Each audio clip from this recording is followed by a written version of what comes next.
just detected me.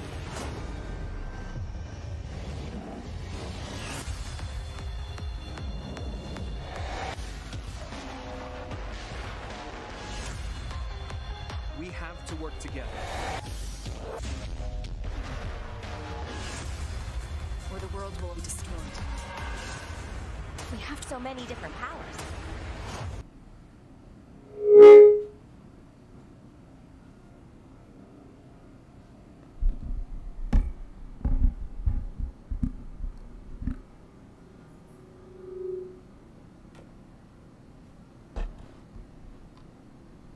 Night Live, in which you're going to get fresh looks at Fall Guys Season 2, Destiny 2, Call of Duty Black Ops Cold War was just announced yesterday. We're already getting to see more of that tonight.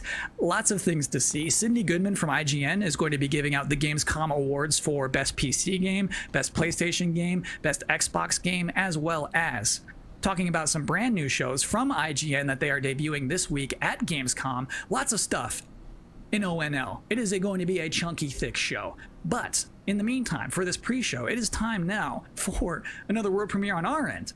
The game next that we're going to see is called Quantum Error. And parents, let me warn you now, it's time to put the kids to bed, because it's about to get scary as hell in here.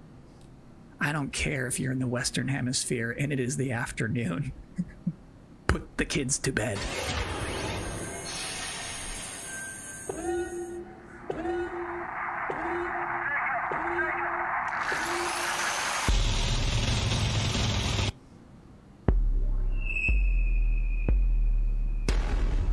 Welcome guys, welcome to the channel. We did it. That artifact you recovered.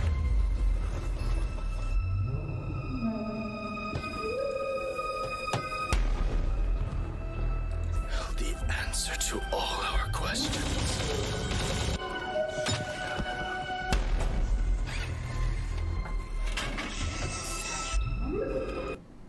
Dude, this game already looks pretty intense, man.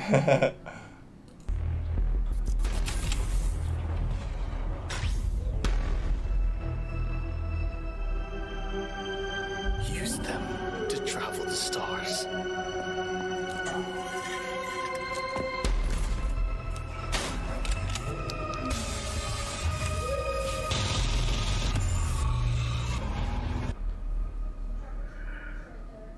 Humanity's reach will be infinite.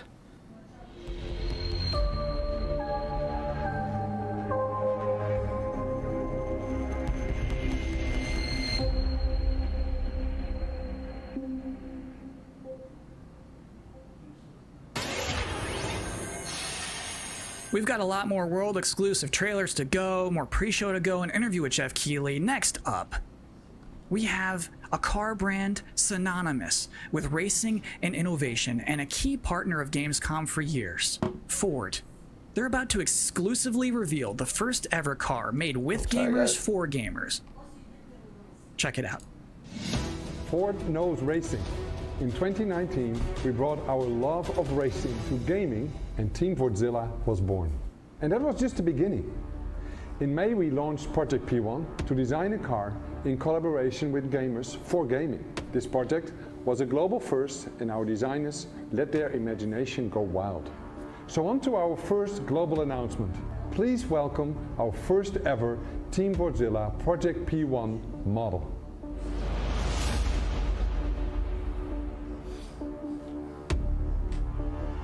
Ooh, nice.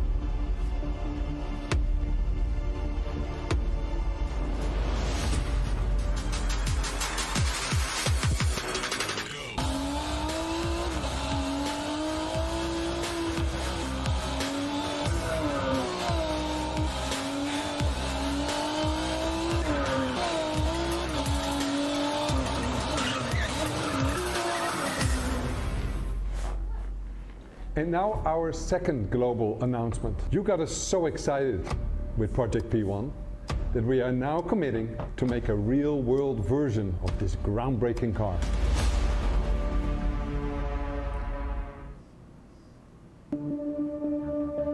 If I didn't have games, I guess I would just be writing a lot more.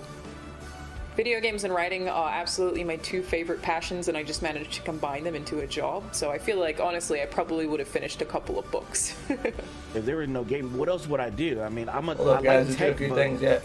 you need to do gotta things have on the these technology. things. And so if I can't play things, if I wasn't into gaming, yeah, it'll be a lot of TV watching. If there's out there a universe where I'm not a gamer, then I probably would start to game. I think I will try something to put some smile on the face of everyone. I would watch a lot more movies and read more books and get bored. Welcome back to the Opening Night Live pre-show. This is only the second year of ONL existing, but I think it is safe to say that this year's will be unconventional. So to tell us what to expect from the show this year, please welcome Jeff Keighley. We are now joined by Jeff Keighley, host and executive producer of Opening Night Live. How you doing, Jeff? I'm doing great, Kyle. How are you? I'm doing okay. So back in April, Gamescom said we're going digital this year. When did you start thinking about ONL and how that's going to look? Well, we knew last year we were going to do another ONL this year because it was a big success, but yeah, we had no idea what format it was going to take. Normally we are in Cologne. This year we're doing it from Los Angeles, but I actually, Gamescom came to me and said, we definitely want to do ONL. It's a digital event for the whole world, so even if we don't have something physically in Germany, we still want to do this show with you. And I said I was doing Summer Game Fest, and maybe we can bring all these things together to create this grand finale for the show. And all summer I was really hoping to do a show that was a little bit bigger than I've been, broadcasting from home here for many months, and I wanted to do something with kind of a set and a little bit of spectacle to it, and bring the whole industry together, and that's what we're going to do. So is it going to be just as long as a regular show? Yeah, we have like 2 hours of stuff to show folks from across the industry. Like the big stuff, the biggest games out there like Call of Duty, and then a lot of really, interesting titles. Of course, we're going to have some amazing next-gen stuff in the show, and Fall Guys Season 2, which has, become a thing over the past couple of weeks. So it's really fun to have like the big and the small and the surprises and next-gen all blended together. But yeah, it's a full-blown show, 2 hours. Is it going to be just back-to-back trailers, or are you going to do some interviews and demos? You will definitely see trailers. You will see some extended gameplay demos of some titles as well. There will be a few interviews with a couple of developers.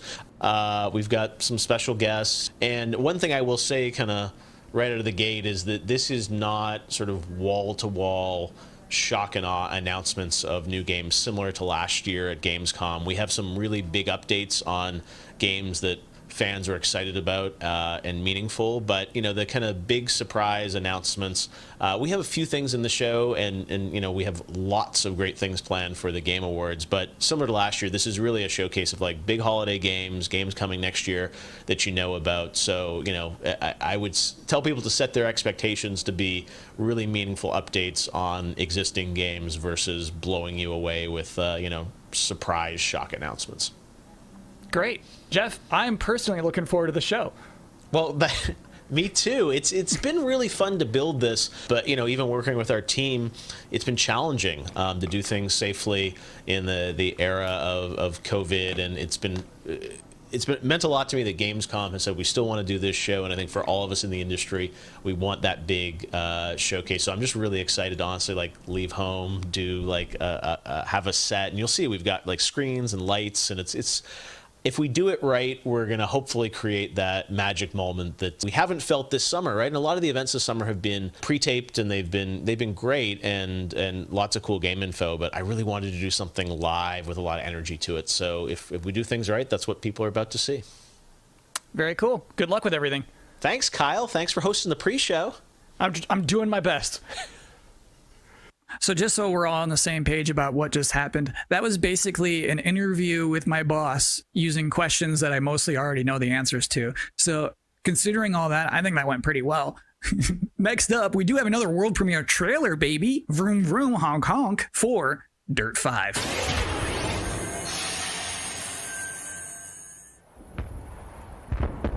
Alright. Looks like it officially starts in 5 minutes, guys. They're just going to be short trailers now. I'm not sure if some of this stuff is copyrighted, so I'm going to have to, you know, make sure I mute it because I don't want to get a copyright strike, but let's check this out, guys. Ooh, nice.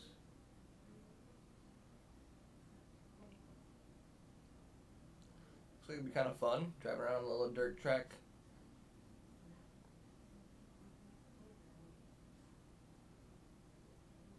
Nice. Is this Rocket League 2, possibly?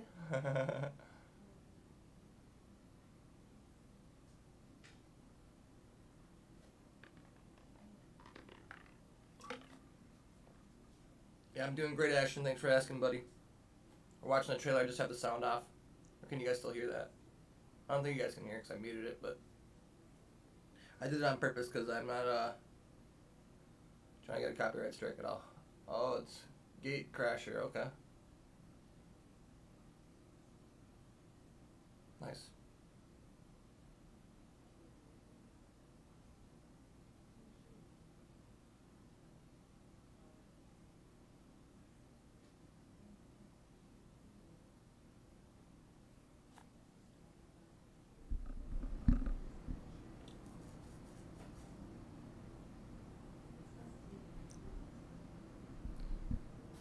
Alright, yeah, so I got this stuff muted, boys.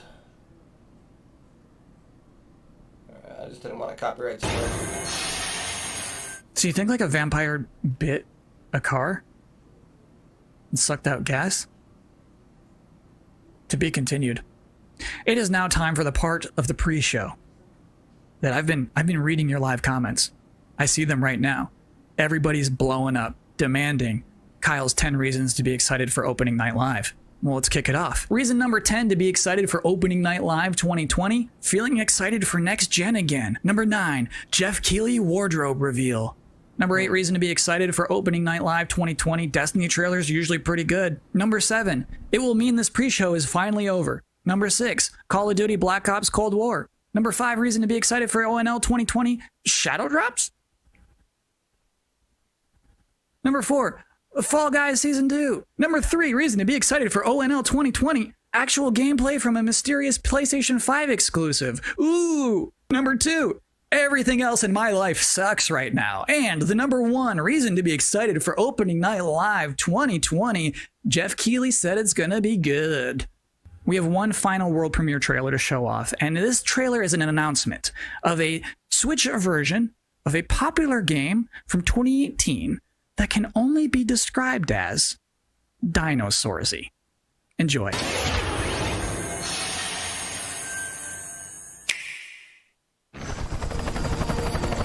You think that things are going to turn out differently, huh?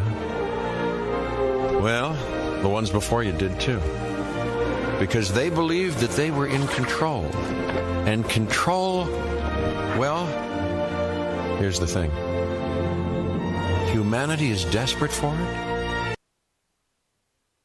Don't want to get a copyright strike for that background music. If you have it for like 30 seconds, it's okay, but anything longer than 30 seconds, you can get a copyright strike. That's what I heard, so yeah.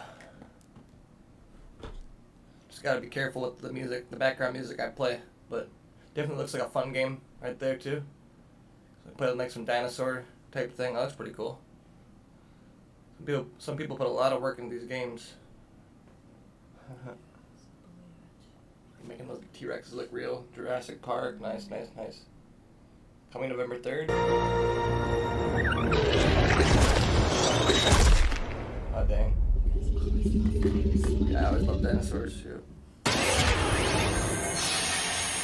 That's it. That's all we have for you in this very pre-show. Please be excited for the actual opening night live in which you'll see some Destiny 2, you'll see Fall Guys Season 2, you'll see Black Ops Cold War, that mysterious PlayStation 5 demo, some things we've probably never heard of before. I think it's going to be a very good show. I'm personally excited about it. I should thank you, actually, for putting up with my nonsense for the last 20 minutes. It is appreciated, but seriously, enjoy the show.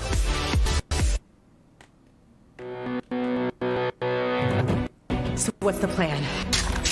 Time to take take control of our world.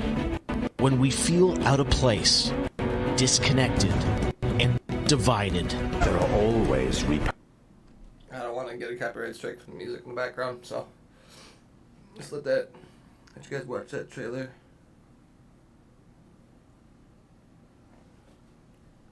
What is that? Okay, they're just doing an intro, looks like. And what we are.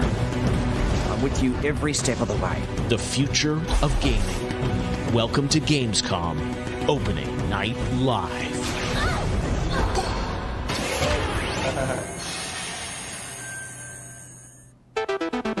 Hello, everyone. I'm Jeff Keighley, and welcome to Gamescom Opening Night Live 2020.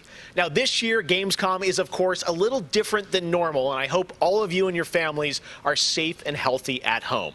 In 2020, games have comforted and connected us more than ever. And with the launch of PlayStation 5 and Xbox Series X later this year, games are only going to get better. Well, all summer, I was hopeful we could get to this very moment, a big live showcase filled with more than 35 games to kick off Gamescom 2020. Tonight, you'll get a first look at Fall Guys Season 2 and an extended gameplay demo of Ratchet & Clank Rift Apart for PlayStation 5. Plus, we might have a couple surprises along the way, too. But before we start, I want to acknowledge and thank all the game developers, marketers, and publishers who have worked under challenging circumstances to keep us entertained. This show is nothing without them or my production team, and doing a show at this scale safely is not easy, especially when all of you at home have some pretty insane expectations. I hope tonight reminds you why you love to play games. And with that, we're going to move on to our first game, with a game that was just announced yesterday, Call of Duty Black Ops Cold War. And joining me is Dan Vondrack from Raven to tell us about the game and give you an exclusive sneak peek. Dan, how you doing? Good, Jeff. Thanks for having me here. This has been a dream project for us to work on from nearly the beginning of development.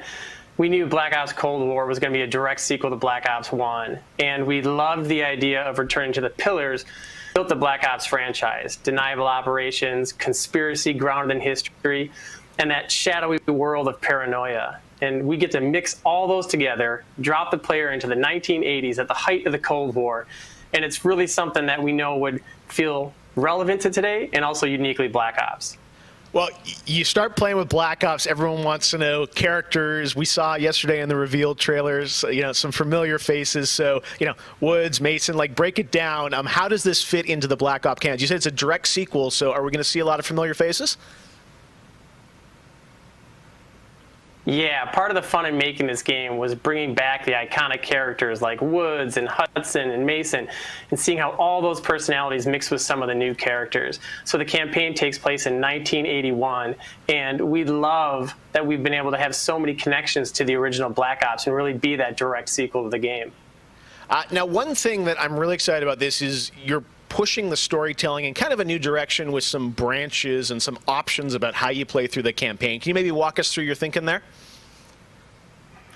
Yeah, one of the driving forces from early in development was to say, let's take this Black Ops thrill ride and infuse it with some player choice and some player freedom. Anything we can do to give the player a little more ownership over their experience. So that starts with allowing the player to create their own character for the Cold War campaign. They can name them and pick a military background and really pretend they are that Black Ops soldier that they want to be.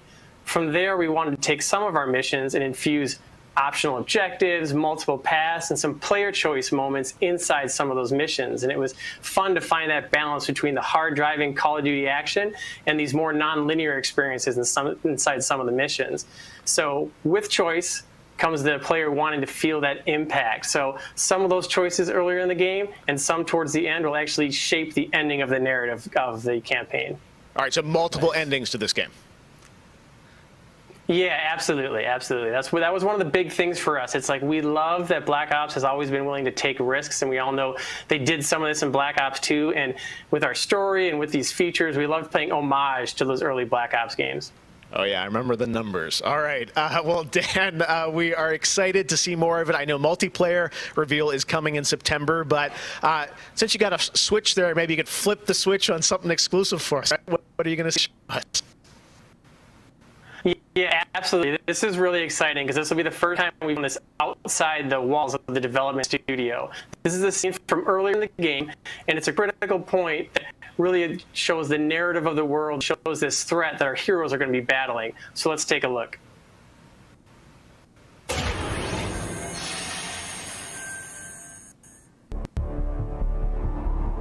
1943. Detailed information from the Manhattan Project was stolen from Los Alamos by the Russian spy known as Perseus. 1968. The Vietnam War. Viet Cong soldiers orchestrated by Perseus attempted to steal an American-made nuclear bomb from a U.S. firebase. 5 days ago, while on a mission, we acquired intel that Perseus is in play again and planning an attack on the West. Perseus. The CIA's analysts consider him to be the single largest threat to the free world. Mr. Hudson, we're all aware of Perseus. We're also aware he's more myth than fact. I mean, personally, I think he's nothing more than the Russian boogeyman. General Haig, allow me to introduce the man best suited to respond to that. CIA clandestine special officer Russell Adler. He's one of the few people who even come close to capturing Perseus. Mr. Adler, why should we take this Perseus threat seriously? You don't have to, sir. Yeah, but then a lot of innocent people are gonna die. Why do you say that? Sir. Every time Perseus has come into play, it's shifted the balance of the Cold War. After 13 years of silence, if he's active, something big is gonna happen. Something that will affect the free world.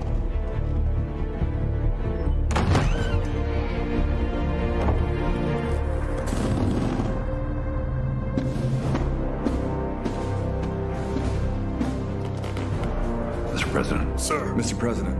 Mr. President, this is Jason Hudson and Russell Adler. I know their names. Who do you think approved their last mission? Is the threat real? Yes, sir, we believe it is. Can you stop Perseus? We can, sir. I've already submitted the requisition for my team. Sir, their requests are highly irregular, most likely illegal. If the press gets a... What the hell are you talking about? Do you know who we are? Every mission we go on is illegal. Sergeant Woods, plausible deniability is the backbone of our work. Al, we're talking about preventing an attack on the free men and women of the world. Give Mr. Adler whatever he wants. Gentlemen, you've been given an important task, protecting our very way of life from a great evil. There is no higher duty. There is no higher honor. And while few people will know of your struggles, rest assured, the entire free world will benefit. I know you won't fail us.